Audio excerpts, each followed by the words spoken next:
Halo, perkenalkan nama saya Anzalna Hairunisa dengan NIM 2210411006.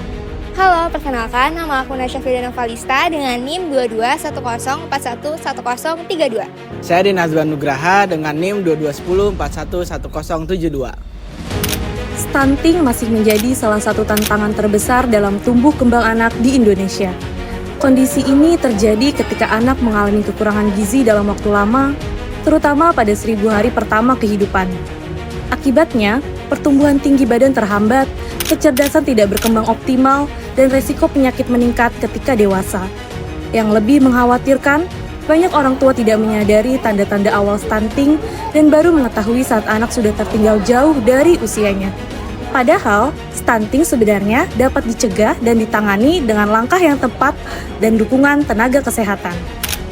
Selamat pagi, Pagi Bu Pak Ade, Dokter. silakan duduk. Iya.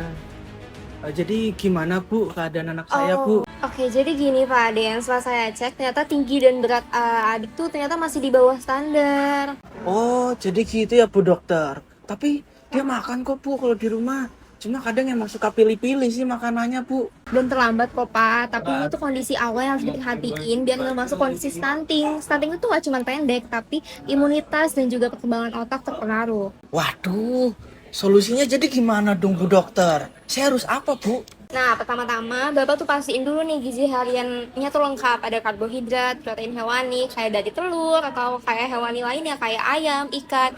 Nah, terus selalu Bapak juga perhatiin sayur dan buahnya, serta lemak sehatnya. Nah, kedua, perhatiin pola makannya juga harus teratur, jangan cuma nyemil doang. Nah, ketiga nih, kalau anak udah susah makan, coba deh divariasiin, kayak dibentuk-bentukin atau diolah ke yang udah dikunyah untuk usianya.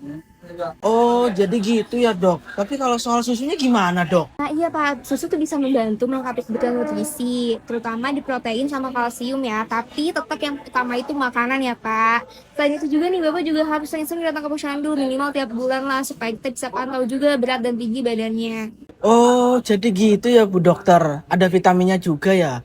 Apa sebenarnya kalau dari makanan aja cukup Bu? Nah kalau asupan gizinya cukup, biasanya tuh nggak perlu pakai suplemen Pak, kecuali saya arahin ya Pak. Yang penting itu Bapak ikuti panduan makanannya dan biarin anaknya tuh aktif bermain. Aktivitas fisik itu juga membantu merangsang tubuh loh Pak. Oh, jadi gitu ya Bu Dokter. Iya, Pak. Makasih ya Bu, saya jadi lebih ngerti cara ngatasinya dan nggak panik lah. Hati Iya. saya jadi tenang ngurusin anak saya Sama-sama Bu. Pak. Sama-sama Pak, yang penting Bapaknya konsisten aja sih Pak. Ya baik Bu, terima kasih banyak ya Ibu. Iya, Saya izin sama-sama. pamit dulu ya Iya, Ibu. siap. Makasih, Hati-hati di Ibu. jalan ya, Pak. Iya. Stunting dapat dicegah dan ditangani dengan langkah sederhana yang konsisten yang dapat dilakukan dengan pemenuhan gizi lengkap, pemantauan tumbuh kembang anak, dan kebiasaan hidup sehat.